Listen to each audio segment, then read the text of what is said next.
Welcome back to World Talks. I'm Anna Kalczyńska.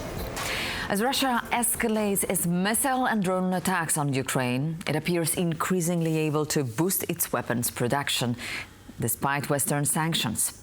Investigations indicate that Chinese-supplied components and materials are crucial to supporting Russia's military capacity.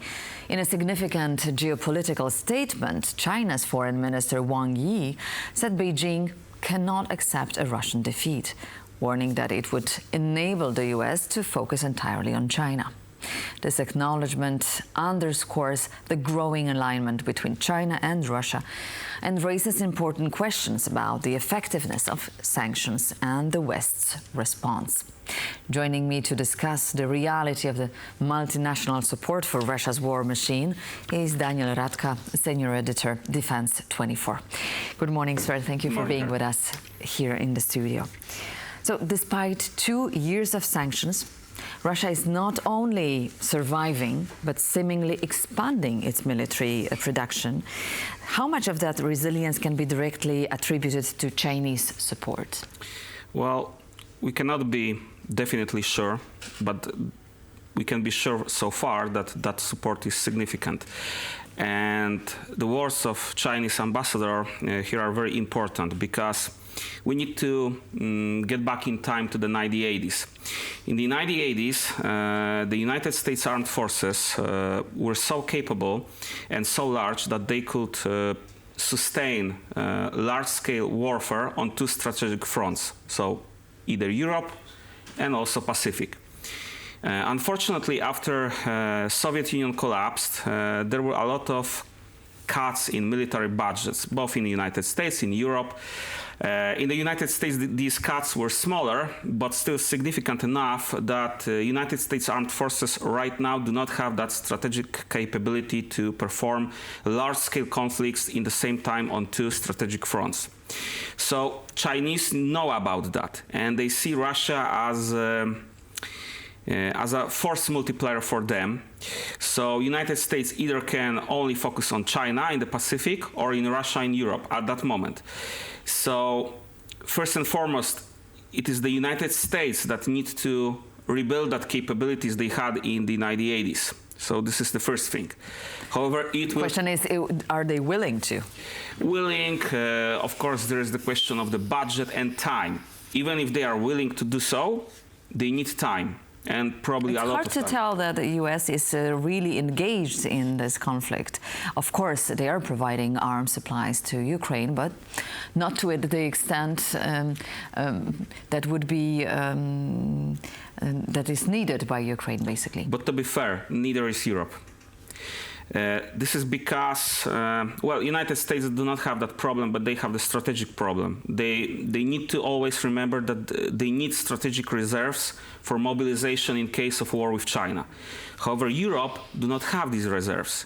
In the 1990s and the early 2000s, the military budget cuts and reductions in the military capabilities were so large that actually what Europe gave Ukraine is pretty much nearly everything they can give them. But coming back to the Chinese components, what do we know about type of materials used and supplied to Russia? Are we talking, I don't know, microchips, dual-use goods, or more advanced systems? So far, these are mostly electronics, so microchips, other electronic parts, maybe some materials, raw materials for production. We didn't see, at least on a larger scale, more advanced weapon systems sold as a complete systems so far. This doesn't mean that at some point China will not do this, but there is also opposition in Russia for that, because Russians and Russian arms companies are afraid that if they let Chinese get onto their own internal market, the Chinese will dominate them. And in the end, the Russian companies will lose and lose more contracts with the Russian MOD. But of course, we cannot say with 100% certainty that this will never happen. This might happen, that the Chinese will start to sell tanks, aircraft, artillery systems to Russia. of course, there are also dual-use technologies. There are probably also other technologies. For example, probably Chinese are selling components necessary to produce such subsystems like thermal cameras for thermal sights, thermal sensors, maybe some components for radars. We don't know exactly what is sold, but we definitely know that Chinese are to some extent helping Russia. The Chinese answer that these types of weapons are not lethal. So how should we interpret this, and what can Ukraine do, being de facto in a state of war with China soon? Well, I don't think that Ukraine can do much about that. Of course, they can protest, they can try to use diplomacy, but probably this will not give any good results for Ukraine, simply because Chinese openly stated in their interests Russian defeat is not something acceptable. They need Russia to destabilize Europe. Europe also from Chinese perspective is a competitor. Europe is maybe not enemy yet. But it's also a market. And it's also a market. They should not be interested in destabilizing the market.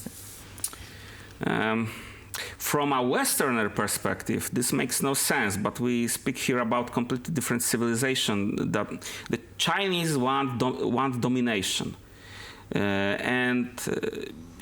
In their perspective, they need to dominate Europe, they need to dominate Africa, they need to dominate Asia. To some extent, definitely they want to dominate South America. And the end goal is to, detronize United States from being a number one. So, to what extent is this support of Chinese technologies flowing via a state channel, and to what extent is it via private companies' channels? We probably don't know how it really looks like, but I guess that it's probably a mixed match. Some support is probably directly from the Chinese government. Some support is via private companies. Some support might not be even, directly from China to Russia, but through third parties, like, for example, Kazakhstan, Uzbekistan.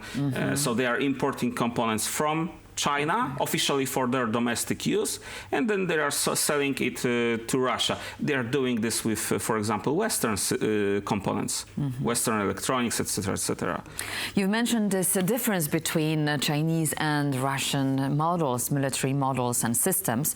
So how is Russia integrating this Chinese source technology into its drone production and its own legacy Soviet infrastructure, let's say? Well, I guess that they are not integrating these subsystems in the legacy Soviet systems. They are producing new. Yeah, they are producing new systems. These electronics are probably mostly used for drones. This needs to be a very cheap electronics because they are only single use.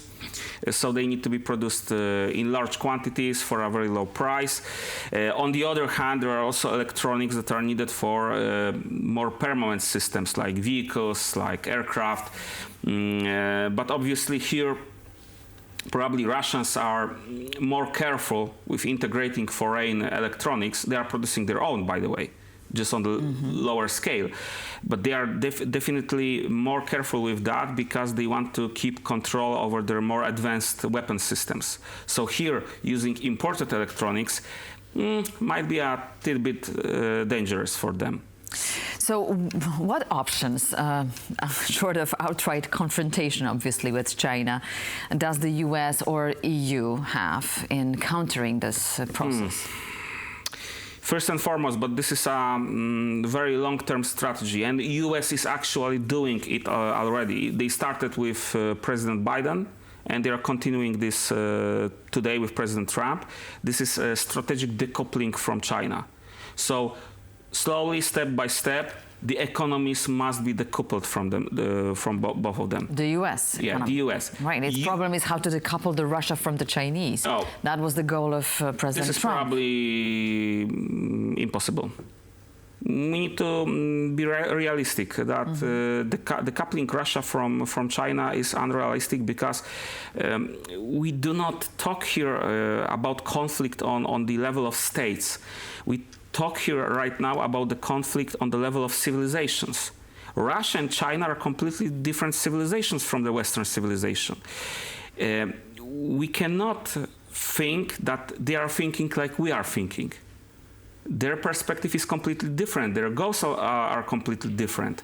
It is very naive to think that, well, yeah, we can sit around the table and make a deal with them. Mm-hmm. What if they don't want to make a deal with us? And we need to also remember one thing: history. History is a very important thing for both Chinese and Russians. Chinese are very aware, and they have very good memory about what Western powers did to them in the past, when China was de facto colonized. And the Russians have, well, Russia was maybe not colonized by the West, but they have similar sentiment toward the West. Often called as a dragon bear, China and Russia.